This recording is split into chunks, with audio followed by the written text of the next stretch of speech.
Hello and welcome to the GSMC Chip Shot Football Podcast presented by the GSMC Sports Network. I'm your host Manny Maradiege, bringing you guys some more topics to discuss about here today on today's episode. Talking some more NFL rule changes. I'm going to talk to you guys about the running back market and some things that were said in regards to the running backs in the market and what the overall census is, the feeling around the running backs this year are. In the last part of the show, I'm going to bring in another topic to discuss the Giants and the recent rumors about trading up in the draft and what I make of it, my thoughts on it, and if it would ultimately be a good move for the Giants. Stick around for that conversation, as well as the Seahawks and their quarterback situation of their own. New head coach Mike Macdonald wasn't 100% in on both the quarterbacks that they have currently on their roster, and I'm going to break down more of what he said and what it could mean for Geno Smith and Drew Lock. That's all coming to you guys on today's episode. But before I start on today's episode, I want to remind you guys to please use the tip and donations link with any questions that you may have during the show. We got a new tip and donations link, as you can see on the screen now. The tip and donations link is GSMC Sports or GSMCpodcast.net. I got to get used to saying that. It's GSMCpodcast.net with any questions or comments that you may have during the show. This just makes sure I'm able to see your question. It pops up on the chat box here to my right, and I'm able to interact with you guys during the show, and it makes it easier for me. And not only that, it's a massive help for the show. Not only this one, but all the shows around the network, and it's greatly appreciated every time we get to use that link, and anytime you guys come in with a question and use that tip and donations link during any of our shows. But with that being said, I could jump into that first story I talked about before, which is the running backs and what the general census is around them heading into free agency. The biggest report coming from ESPN and Adam Schefter, I believe was the first one to report it, was that the running backs, none of the big name running backs in this year's draft, the free agency, Tony Pollard, Saquon Barkley, Derrick Henry, Josh Jacobs, Austin Eckler, are all not expected to be franchise tagged by any of their current teams. And that was pretty big news on its own. But I have some quotes here from some members of NFL teams that, commented on the running backs and, kind of just got me to think about the running back situation and just what surrounds the running backs, because a lot of these guys say one thing and then their actions might show a different thing with the way the running back market is set up now and how a lot of people feel it's not fair to running backs. But one NFL member from the Ravens said that, could you imagine Saquon Barkley and Lamar Jackson in the same backfield for the running game? That was a quote from ESPN's Jeremy Fowler. And another quote that was said from the new offensive coordinator from the Chargers was that he also asked a rhetorical question, he said almost the same thing. Can you imagine Justin Herbert with a great running game? We don't know, but I can imagine what it might look like, so that's the kind of vision I have. That was Greg Roman, newly hired by Jim Harbaugh for the Chargers offensive coordinator position. And, the sentiment there is almost the same thing. They're basically saying the same thing about two, or really one, running back. The Ravens organization member mentioned Saquon Barkley. Greg Roman didn't mention anybody, but all the running backs, the top end running backs in the free agency market are top of the line guys. And, both of them are, anticipating having one of those guys. They want one of those guys, it seems like, by the comments that they made. And, that's how they make it seem. All the teams would probably say the same thing. A lot of teams in the NFL would probably say the same thing. We'd love a great running back. It would make the offense so much more different, better, more dynamic, having a guy that could do it all, like Saquon Barkley's of the world, the Christian McCaffreys, the Derrick Henrys, the Austin Ecklers, I guess before last season, but leading up to last season, he was one of the top-end running backs. And, I think it's kind of funny when you see these guys say that, but the running back market is the way that it is, and it almost just you don't know where to stand on it. If these guys truly felt the way that they did, these organization members, these coaches, coordinators, if they felt a certain way about it, of course, most of them might not be making the decisions money wise and just team fit wise, looking long term. If they feel this way about it, you'd think they'd do everything that they can to get one of these guys on their team. And I think a lot of the fear, a lot of the sentiment behind that is that nobody wants to be the using an analogy, the guy that buys an expensive car or a car with a lot of mileage on it and having it just fall apart one day when they're driving on any given day on the road somewhere. They don't want to be the guy that overpays for one of these running backs and then they get really hurt or they just struggle with injuries during their time with that team. And then everybody questions, this is why we don't pay running backs. This is why this was a huge mistake for them to pay this team. I think that sentiment has gone too far in one direction, in my opinion, and that's where it stands currently. And I just don't think it's fair to really base them off of that point because a lot of these guys do so much for their teams. Of course, no one's going to be Christian McCaffrey on the 49ers, but the Saquons, the Derrick Henrys, like I mentioned, other guys on other teams, Alvin Kamara, Bijan Robinson that just got to the Atlanta Falcons. They get into these teams so early on, pretty young. Bijan Robinson's a young player.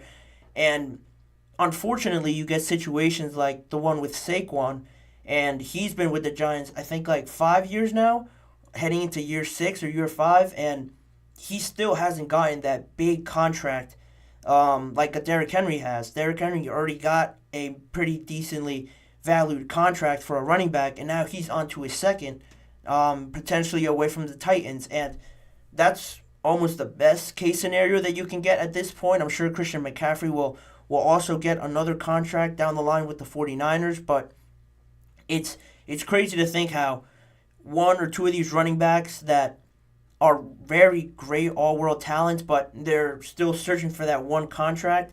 Josh Jacobs is almost in the same boat.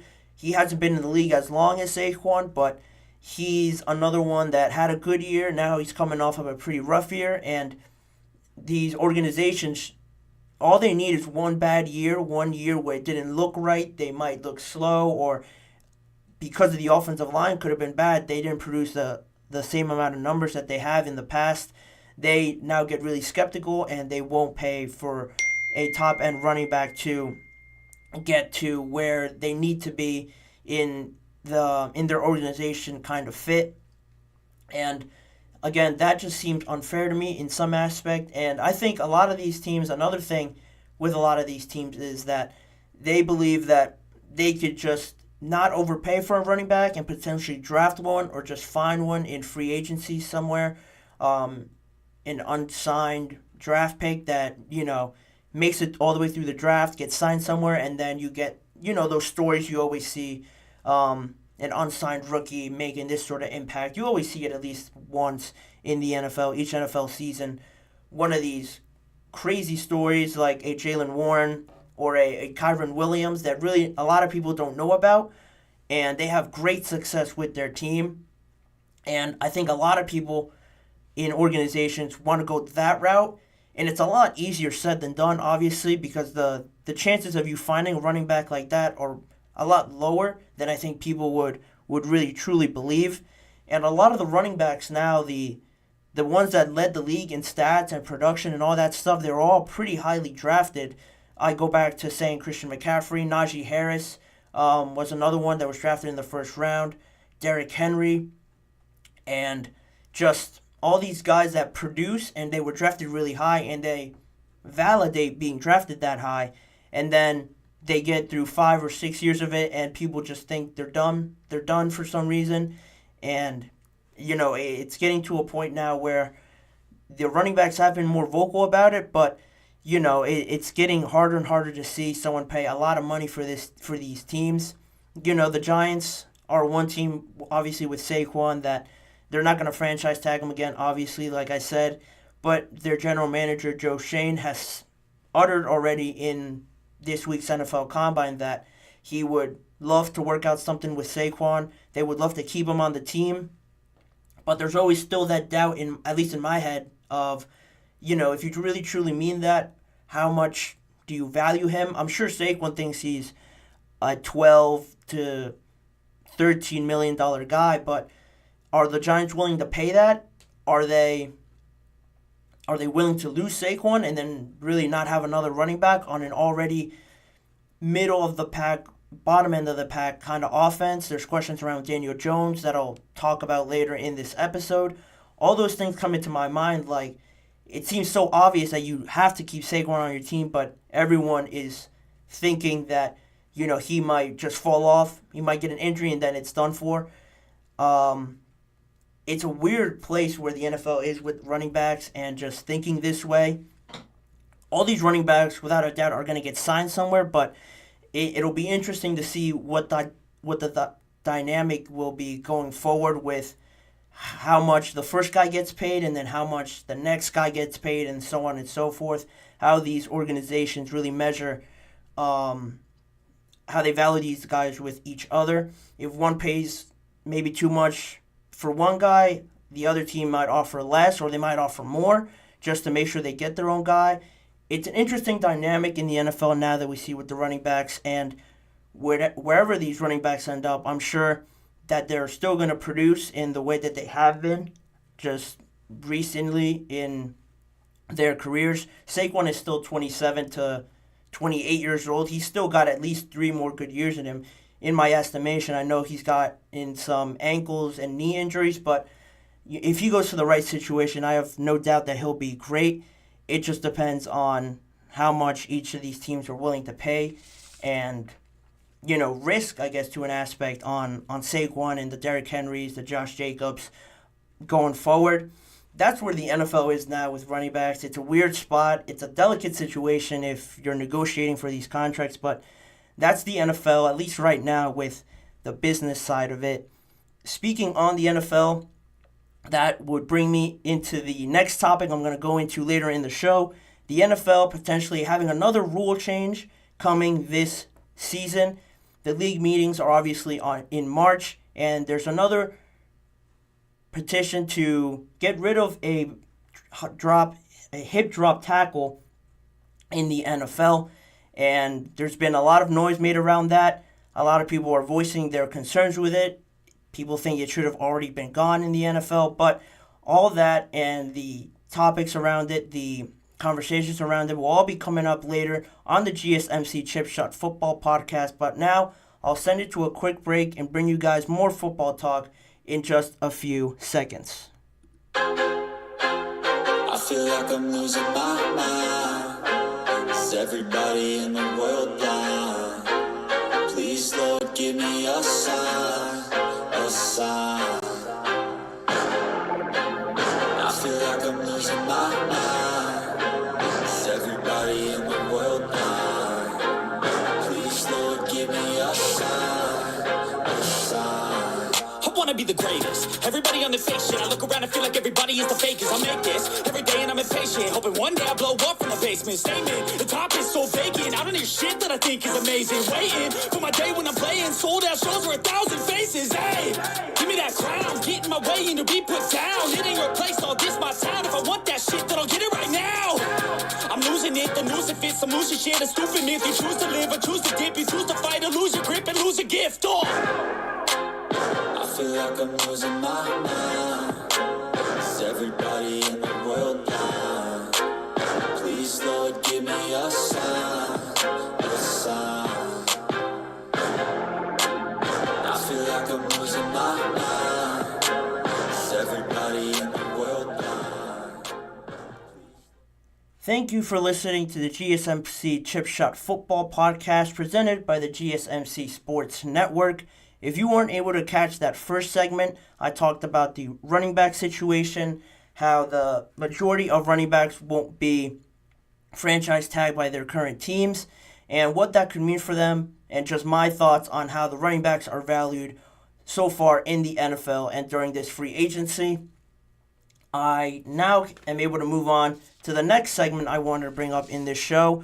Some more league action going around in the NFL. I talked to you guys yesterday about the kickoff format potentially changing, and now the NFL is moving on to a different topic, or just piling on, I guess, to the kickoff format topic, and they want to bring up the drop hip tackles that have always played a role in the NFL, more so over the last few seasons. I believe it's become more of a national issue around the league, just because I think you're starting to see it a bit more with guys, bigger guys, being hurt, unfortunately, by these sort of tackles. It's basically, if you're unaware of what the drop hip tackle is when, if say you're on defense, you're running after a guy, and you're trying to bring them down, you wrap them up on their upper side or around their hips, and you basically just drop your feet and then just basically become dead weight hanging onto this offensive player. And because of that, you use your momentum to bring them down, and a lot of times these guys end up rolling over onto the offensive player's ankles and knees, and it really gets to some gruesome injuries, some bad injuries that we've seen, unfortunately, to some of the biggest players in the NFL. And obviously that's not good for the league if all these guys are getting hurt, specifically with the league trying to move towards or trending towards a more offensive-centered league. Try to boost the numbers, get the offensive numbers more up there with the scoring and everything. If your top-end guys are getting hurt, a lot of the times it's not only bad, obviously, for the offense, but then I feel like it pushes the NFL to hindering the defense a bit more, and then it leads to a lot of confusion on the field, a lot of players being disgruntled, not agreeing with all the calls that are being made, and it just becomes more of an issue that I think now the NFL really wants to hone in on it and attack this problem, because the NFL Competition Committee is working on it, or is reportedly working on removing these tackles altogether, according to the NFL.com's Judy Batista. The reports also go along to say that, the committee is pretty much in the same sentiment, in the same place regarding the rule, that they feel that it is a dangerous play for NFL and for their stars, but currently at the moment they're looking for the right verbiage, the right sort of language to lay out there in the league's meetings in March to really set it as a point in the rule book, really, essentially, that this is what a drop hip tackle is, this is what you can't do, this is what the referees will be calling, all that sort of stuff. They're trying to get that all right, because if they do take this out of the NFL, it'll be the first time that they take out a sort of dangerous tackle since 2006, where they removed the horse collar tackle, and now that one's a lot more obvious to see if a guy has their hand in another player's shoulder pads and use that to bring it down. But it is a little trickier with the drop hip tackle, because a lot of these guys will obviously try and dive at someone's legs or someone's midsection to bring them down if they're a lot bigger than them. I think that's where the issue will kind of lead to in this next season if it is outlawed, because, how do you tell the difference, honestly, between someone just diving at someone's legs, just full on, or deciphering whether it's a hip drop tackle or not? You can't really review it too much, because even in a review in a slow motion, I find it really hard to decipher what is or what isn't a hip drop tackle. And that's what the competition committee is discussing right now, and it has been a more prominent issue over the last few years, like I mentioned. NFL executive Jeff Miller, who oversees player health and safety, said that this sort of tackle has been becoming more of an issue, and that he actually said that the chance of injury increases by 25 times the rate of a normal tackle does when players use this. And again, just touching on the subject of these players just doing anything that they can to tackle somebody else, it's something that players right now don't really think about. They don't before they make a tackle or something like that, they don't think about, oh, is this going to be considered a drop hip tackle? Am I going to get flagged for this? They just go in really on instinct a lot of the times, just reacting to the play that they have to make and so on.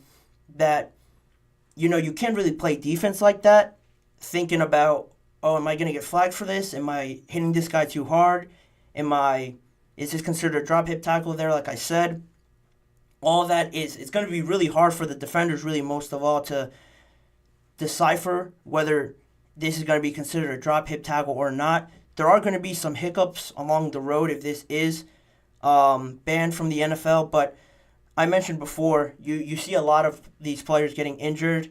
Like this past season alone, it was Geno Smith with his ankle, Tyreek Hill, and the most famous one that I remember was Mark Andrews, if you guys recall that game against the Bengals. They were down in the red zone, and they threw it short to Mark Andrews, and he is a pretty big guy for most guys to tackle, linebackers, anybody on defense, and Logan Wilson wrapped him up around the midsection and, dropped his weight and really hurt Mark Andrews on that play. He missed the majority of the season after that. He was able to be active in their game against the Chiefs in the AFC Championship game, but, he was really never the same. He barely played in that game, and he missed a lot of time because of it, because of this sort of tackle. And now I think the league is at a point where they have to try and do something about it. Miller, the NFL executive, Jeff Miller, further stated in an interview that he had recently, he said, "To quantify it for you, we see an injury more or less every week in the regular season on the hip drop tackle." And he also brought this issue up in the league meetings in October. So this has sort of become an ongoing thing with the NFL and Jeff Miller and other executives that believe this has gone on far enough. I also saw a report that with the NFLPA, a lot of them are sharing the sort of frustrations that I am airing right now, just off the top of my head, with them saying, this is just going to further hinder the defense. This is going to make it a lot more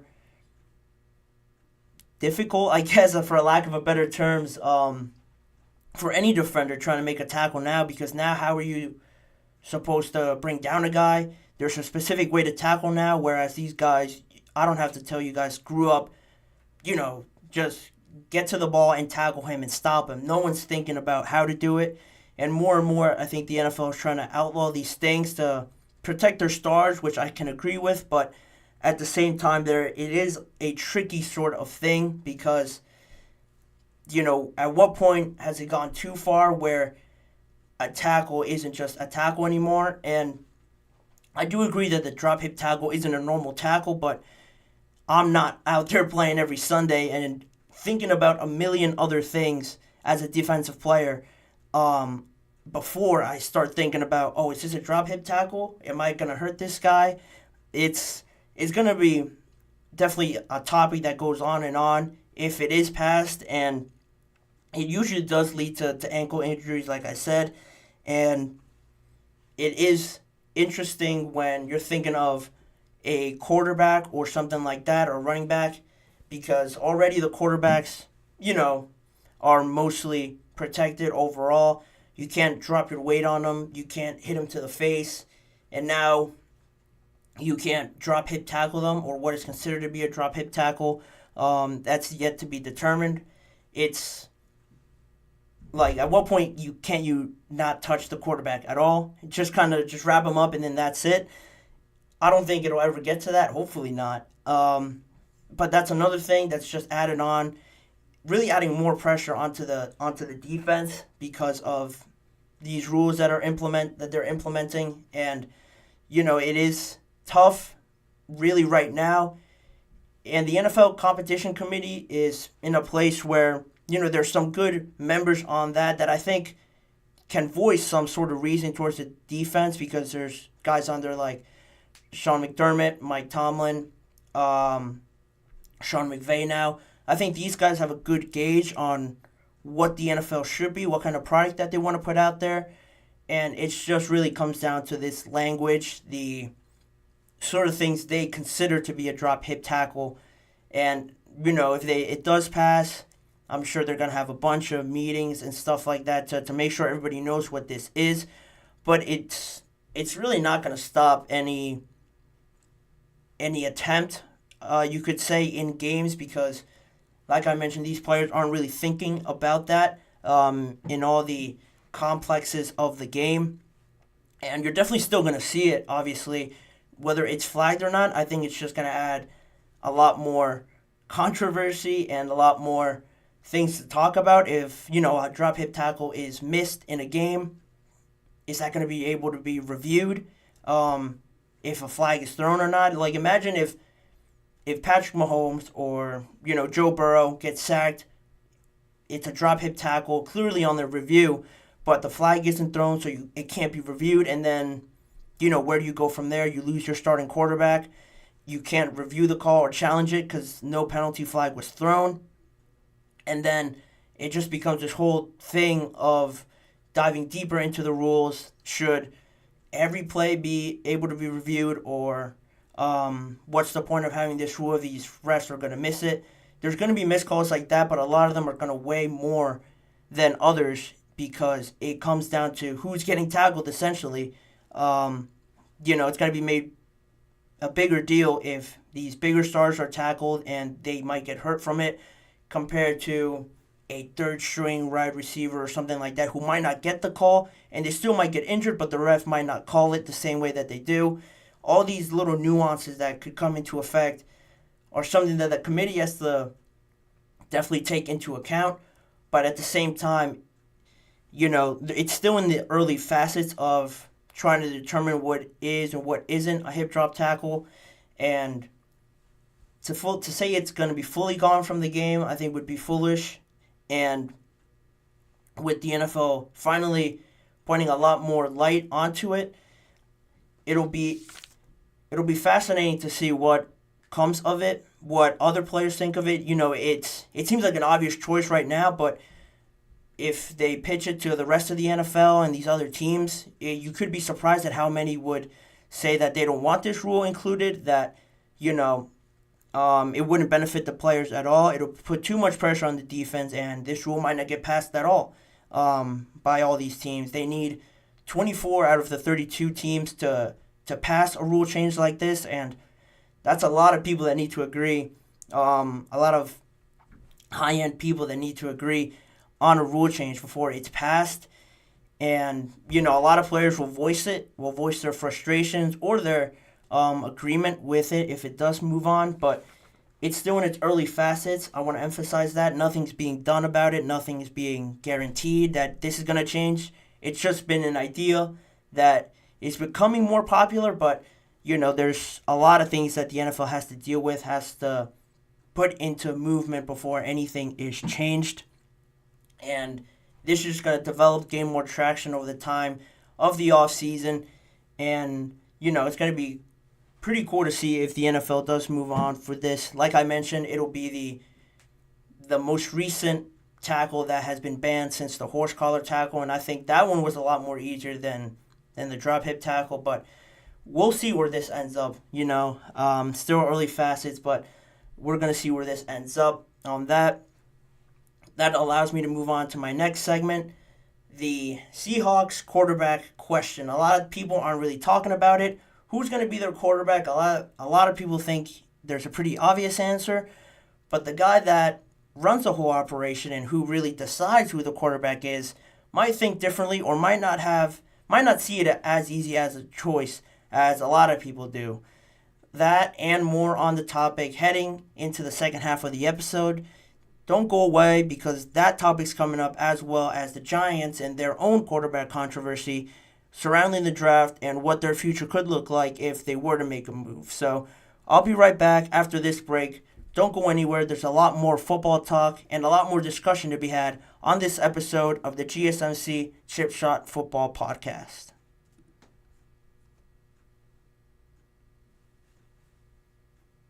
For the best and latest podcasts available anywhere, go to the podcast app on your cell phone and type in GSMC. to access free content-rich podcasts on health and wellness, book reviews, sports, entertainment, relationships, social media, movies, technology, finance, and even weird news. Subscribe and download the GSMC Podcast Network's family of shows, available everywhere podcasts are found.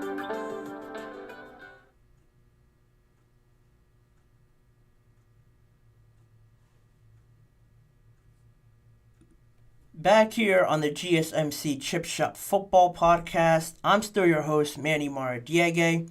If you weren't able to join me for the first two segments, the last segment I talked about was the NFL and potentially changing a rule, banning the drop hip tackle completely from the NFL, and just my thoughts on it, what could happen if this rule was changed, and all the sort of little details that could come into effect if this rule was able to go through and you wouldn't see the drop hip tackle anymore in the NFL. I'm able to talk about the Seahawks now and moving into their quarterback situation under new head coach Mike Macdonald and what he had to say about the two quarterbacks on his staff. But before I move into that, I want to remind you guys again to please engage with the episode. If you do decide to leave a comment, a question in this live episode, I want to remind you guys to please use the tip and donations link that you see running across the ticker below me with any of those questions that you may have. The tip and donations link, if you're not able to see it, it's a new one that we have today. It's gsmcpodcast.net. Again, if you're not able to see it, it's gsmcpodcast.net. This just makes sure I'm able to see your question a lot smoother if it just pops up here on the right side of my screen. And I always love interacting with you guys with any questions that you may have. And it's greatly appreciated if you're able to do that. But that allows me to move on to the next topic that I have lined up here around the Seahawks and their quarterback situation. It's one that I think a lot of people don't bring up. It's one that has kind of gone under the radar just because, the Seahawks aren't really known for making a big move, aren't known or haven't been very active so far in free agency. But with the NFL Combine going on, everyone's being asked questions about their organization, their team, and what's going on. One of them being Mike Macdonald. I thought, personally, this was one of the more interesting and one of the moves that I agreed upon more for the Seahawks to hire Mike Macdonald for their organization now that they decided to move on from Pete Carroll. He obviously had a great season as the defensive coordinator for the Ravens, arguably the best defense in the NFL last year. Now he gets to move up and has a great opportunity with the Seahawks now that they're trying to reincarnate their defense, get back to that defensive side of the ball, that mentality that they had so many years beforehand with the Legion of Boom and everything like that, all the success that they had with the defense. Now they usher in Mike Macdonald. He kind of brings that.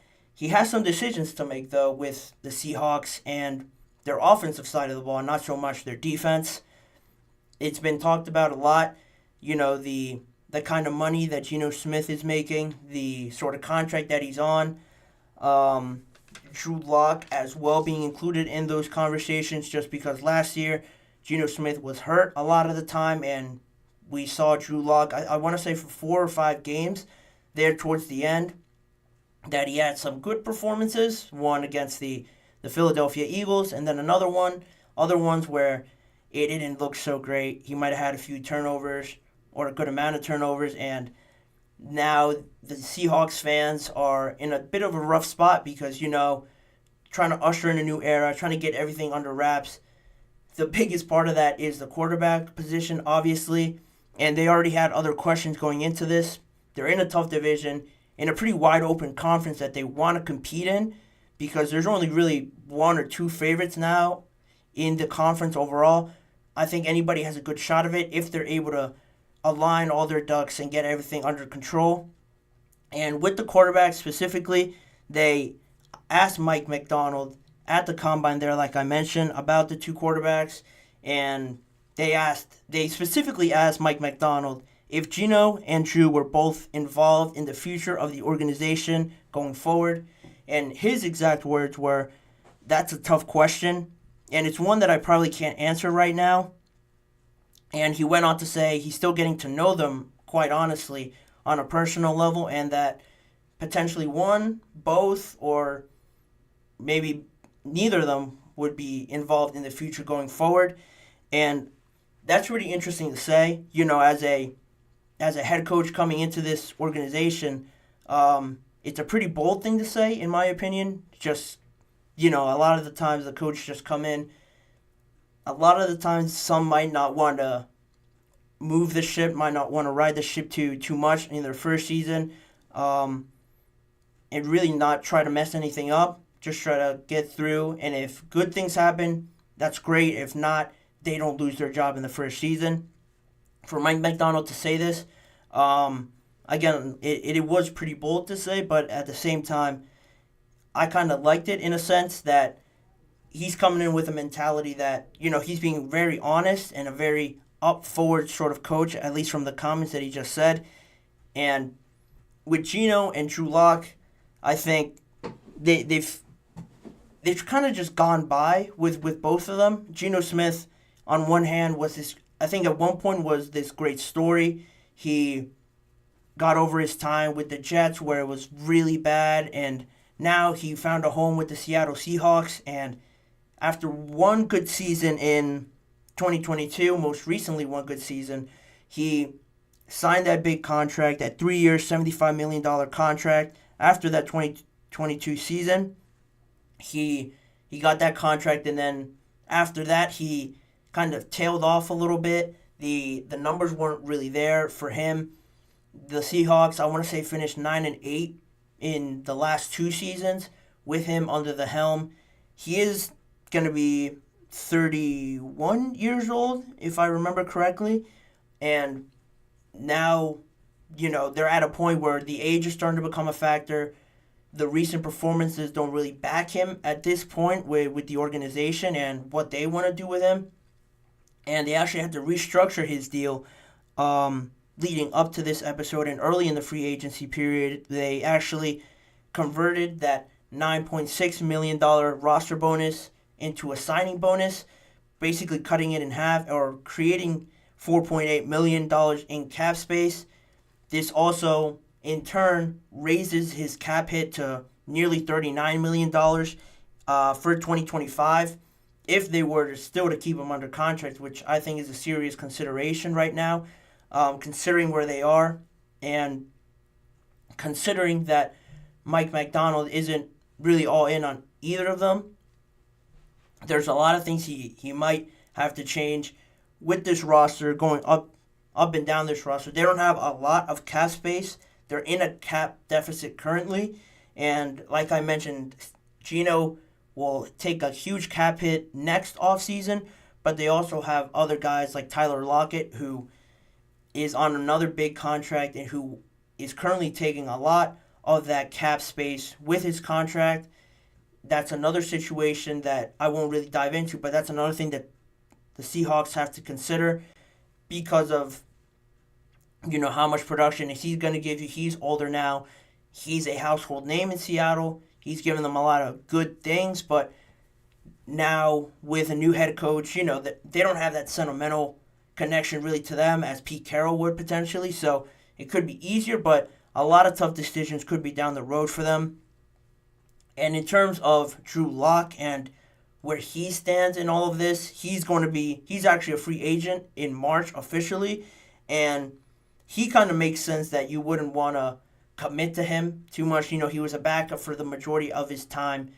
Really, in the NFL, he only had 1 year where he played more than 9 or 8 games in Denver. And with Seattle, he's just, really accepted that backup role. He's been with them at a point where he'll come in to step in when Geno Smith isn't available, where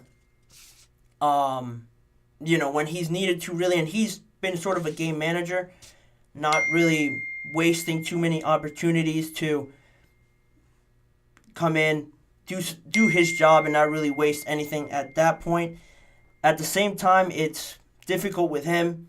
If you decide not to sign him, you get rid of one, but then you're stuck with Geno Smith, and then, where do you go from there? If he were to get hurt, or if he were to move on from him, are you willing and ready to move on or to look for another quarterback right away under a new head coach, under already a lot of things that you have to worry about?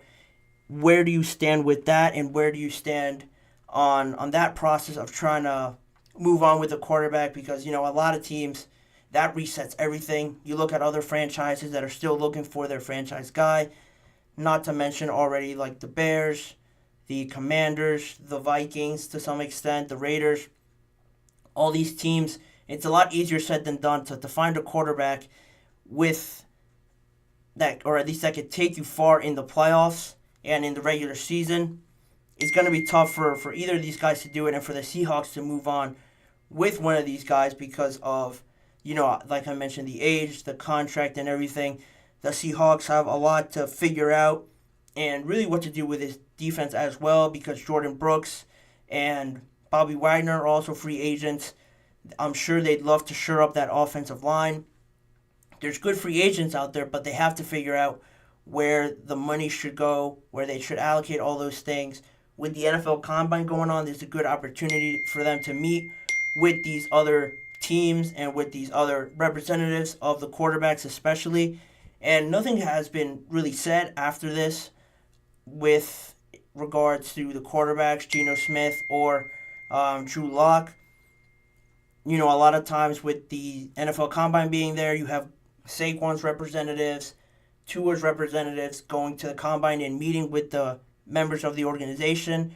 Nothing has been reported on the Seahawks end, what they're going to do with their quarterbacks. But, it's, in a way, if you think about it, for the quarterbacks, Geno Smith, Drew Lock, more specifically Geno, because more likely than not, he will be the starter. I don't see the Seahawks making a drastic move, but this should really light a fire under him, try to motivate him in a way. He has to prove himself all over again for this new coach. Doesn't really know too much about him. He has to go out there and prove himself once again. And I think that would not only do wonders for Geno Smith, but it could buy the Seahawks some more time if they're able to get the best out of Geno with these sort of comments and produce 1 or 2 more years of him at an average to above average level. If he's able to do that, I think it gives them more time, obviously, to rebuild that defense, which is slowly getting back to a very competitive level. Drafting Devin Witherspoon. You have to figure out what you do with Jamal Adams. But Witherspoon and Tariq Woolen, I think, were great picks in the secondary. They have to find a bit more pass rush and figure out what they want to do with those linebackers. But, it's slowly getting there. And I think defensively, I'm not really worried about them. But offensively, they have to figure out what to do with the O-line. Like I mentioned, the quarterbacks and such like that. It's going to be a long, drawn-out process, but at least they're in a spot right now where this could turn into a positive, is basically what I'm trying to say in the end, because with Mike McDonald coming in here, it's a good prove-it chance for these quarterbacks. If they want a job in the NFL being one of the quarterbacks, it's a great chance to do so. And Geno Smith, like I mentioned, is a bit older. Drew Lock could come in, re-sign with the Seahawks, and prove it more than Geno Smith. And now he's got a job, and he could change the trajectory of his career with that sort of move. You don't really know what could play from this, but it was something that drew my attention because of, everybody talking about the Bears, the Raiders, the Vikings. The Seahawks aren't really set on their quarterback whatsoever. I wanted to bring it up here and talk about that. But the NFL now currently is filled with quarterback questions. One of the biggest ones, ironically, is with the New York Giants that extended their current quarterback to a long-term deal, but now it seems there's more questions than ever around him and what they should do with him. A lot of reports are saying from New York that General Manager Joe Schoen, Brian Dable could be on the hot seat, and what are they willing to do to save their job? And if it's really the best for the Giants organization in the long run, that discussion and whether the Giants should trade up or not is going to come in the last segment of the show. I'm going to send it to a quick break right now, and I'm going to bring you guys that topic after this break. to break down what the Giants should do, in my estimation, with Daniel Jones and within the draft this coming offseason.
Back here on the GSMC Chip Shot Football Podcast with the final segment of the show, the final discussion of the show. Always try to make this one a much open-ended topic, one that I see and I want to bring up on here on my show and give you guys a good opportunity to let me know what you guys think of this. An interesting one with the New York Giants.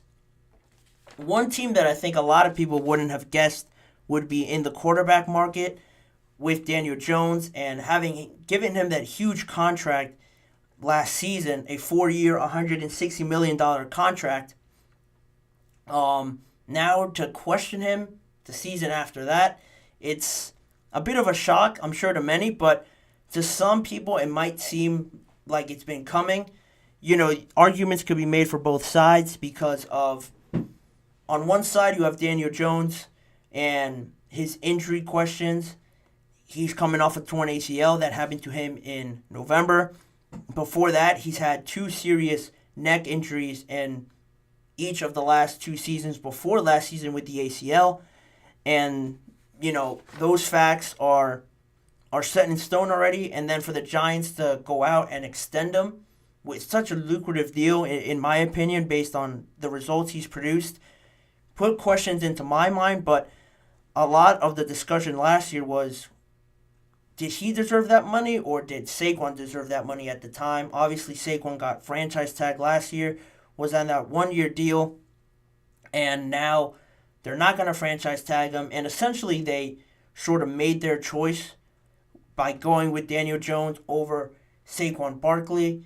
That's another discussion for a different day. If you want to think that was the right choice or it wasn't, you know, you could comment on that all you want, but the facts is that Daniel Jones was penciled in to be here for a lot longer than now he's put into question too.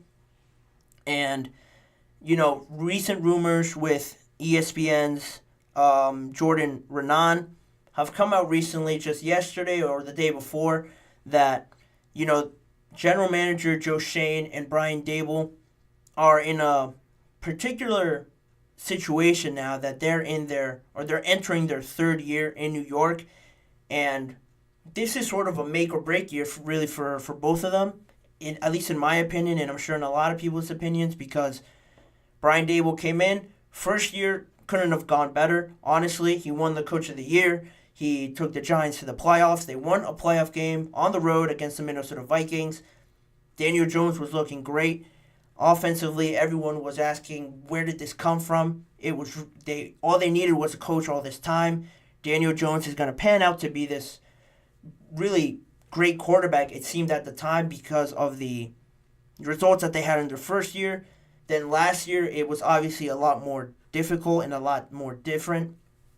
Daniel Jones, like I mentioned, those injuries. Offensively, it just didn't look right. The lack of receivers, the poor play from the offensive line, everything that could have went wrong did go wrong for the Giants, and it looked really bad just this past year. And now you're in this 3rd year, this tiebreaker year, if you will, where people are now going to start asking questions around the coach and around general manager Joe Schoen because, at first it's the players, and if it doesn't change, if no real improvements are made, it starts to build up more and more to the coach, to the front office members, and people start calling for their names now. And now you're in an interesting conundrum where you don't want to say you're looking out for yourself because you want to be about the team. That's what you're there for, to build the team up if you're the general manager. If you're the Giants head coach, you want to say you're there for the players, helping this team become better. But, it's always in the back of your mind. You can't say it's not that. This is your career essentially on the line here for Brian Daboll and Joe Schoen. They might be thinking this could be it for me if I'm not able to produce at a high enough level with the players that I have, or if I'm not able to make a drastic change with the roster that I have. How's it going to look for me after the season? Am I going to get fired during the middle of the season? I have to do something, or else doing nothing is just as bad as doing something and not having it pan out, because you might get fired anyway, so you might as well give it a try, is where I'm trying to get to. And that leads to the scenario now that Jordan Renan reported on yesterday of potentially the Giants moving up in the draft to get a guy that they may like. The more popular name that I've been seeing has been Drake May. He does seem to be, or he's starting to become the quarterback that I think a lot of teams and a lot of executives think could be more within their reach, because slowly, Caleb Williams is the one. A lot of people have him going already to the Bears. But I think a lot of people are starting to realize now that Jaden Daniels is a little bit more athletic than Drake May. He's a bit more electrifying, exciting, and he draws more of an eye than Drake May does, especially after the season that Drake May had, where he had some moments where he missed some pretty bad throws. He didn't look as accurate, as exciting as he did 2 years ago. So I think Drake May is slowly falling into that reach of these other teams that need a quarterback. And because of that, it raises these questions. Should the Giants try to trade up for him? ESPN's Jordan Renan reported yesterday that if the situation presented itself correctly, the Giants would be seriously willing to look at the quarterback position. Then General Manager Joe Schoen today said, that he has still confidence in Daniel Jones. He gave an update on how he's doing physically, but he didn't really give a solid answer on, this is my guy. We signed into a contract for a reason. We're going to stick with Daniel Jones because we believe in him and his ability. He didn't say that at all. He left the door open pretty much for them to do this. So it backs up what Jordan Renan was saying in his report.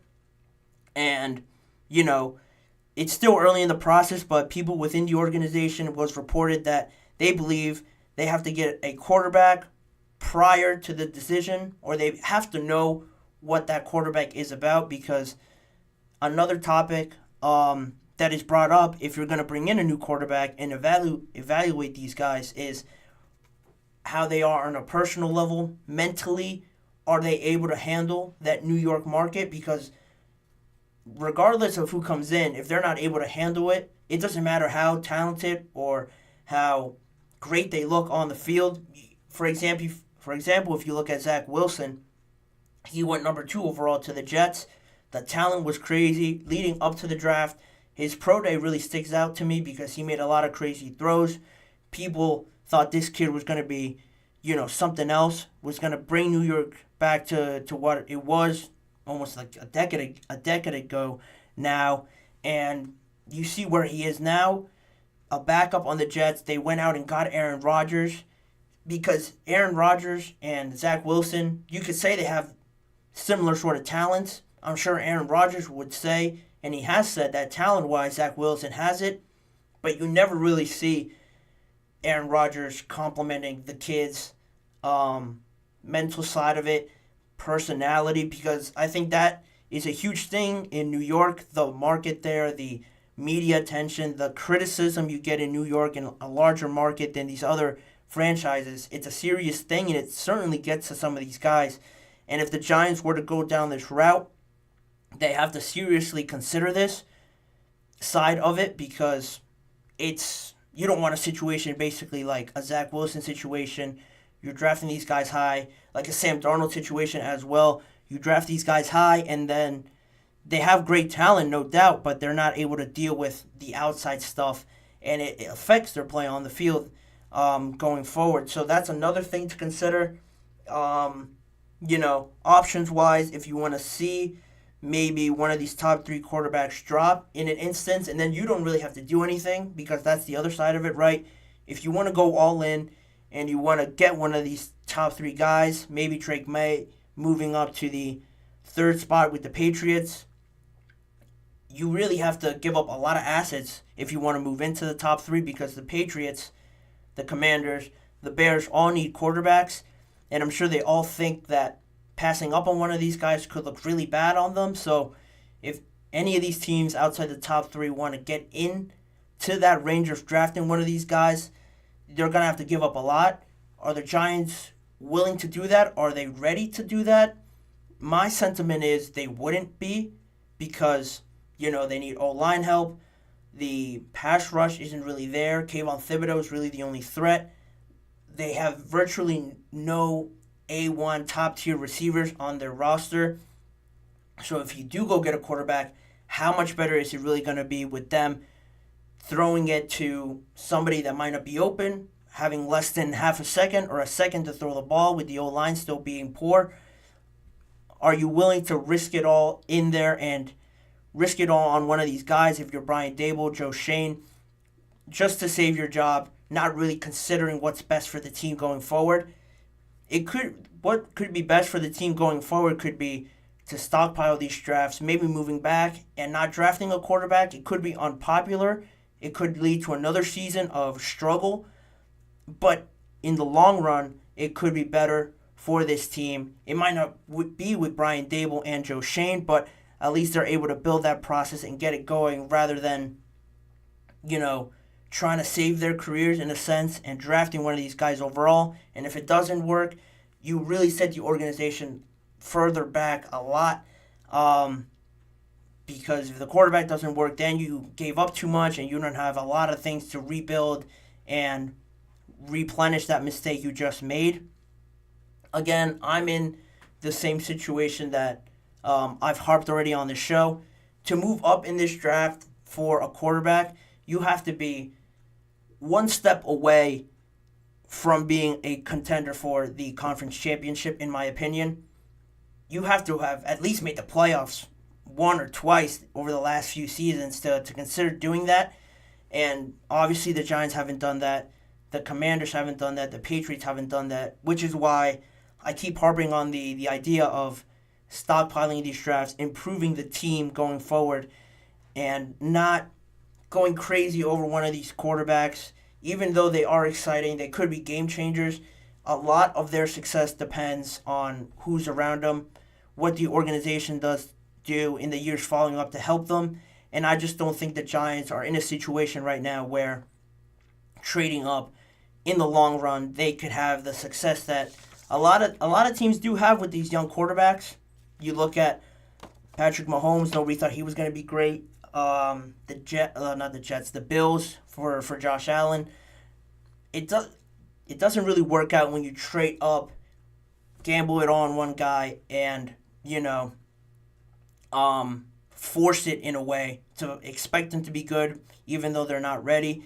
It's an interesting scenario because of all the factors that I mentioned. The Giants already having a quarterback, essentially, but now there's questions being raised around them. Say you lose Saquon, the team undoubtedly gets worse, and you still want to go for a quarterback. If they lose Saquon, there's no way they could try and get a quarterback and try to have that fill the massive hole that they have everywhere else. Right now, I think the focus should be on Saquon. If they re-sign him, okay, then you can sort of build something there. You have a foundation to build on going forward with a long-term deal with Saquon, but you have to be prepared for what could be losing Saquon, and then you're in a tough spot where you just have to swallow the bullet, really, in my opinion, and just go out and just try and get this team better going forward. But it was an interesting topic that I saw a lot of people talking about in the media in general, with all the draft talk happening and all the quarterback talk happening. It's probably just going to build on this. There's going to be a lot more talk when the first domino falls, but it is an interesting topic to talk about. We're going to put a pin in it for now because that's all the time I have for this episode. I want to give a huge thank you to everyone listening or who watches afterwards as well. I want to remind you guys again to please remember to like, follow, and subscribe to the GSMC Chip Shot Football Podcast presented by the GSMC Sports Network. Make sure to also follow us on our social media platforms, Facebook, Instagram, Twitter, and TikTok for more of this network's content.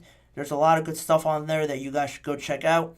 If you want to see more of me and you like this show, please make sure to go check out the GSMC Sports Network channel and the Podcast Network channel on YouTube for more live shows that I've done already and the YouTube shorts that I produce each and every weekday, as well as the individual segments of the entire live episode if you want to just catch up on 1 or 2 episodes that you might have missed. But as always, I've been your host, Manny Maradiaga. Tune in every weekday at 6:30 p.m. Eastern Time for more NFL and football coverage on this channel. I'll see you guys tomorrow, and I wish you guys a good rest of your night, and I'll see you guys tomorrow.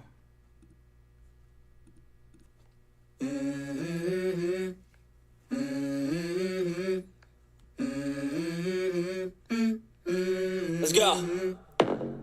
I wake up to a little bit of drool on my pillow, feel like it's gonna be a bad day. Yeah, I'm tired of shit, and the coffee ain't hit yet, damn ain't that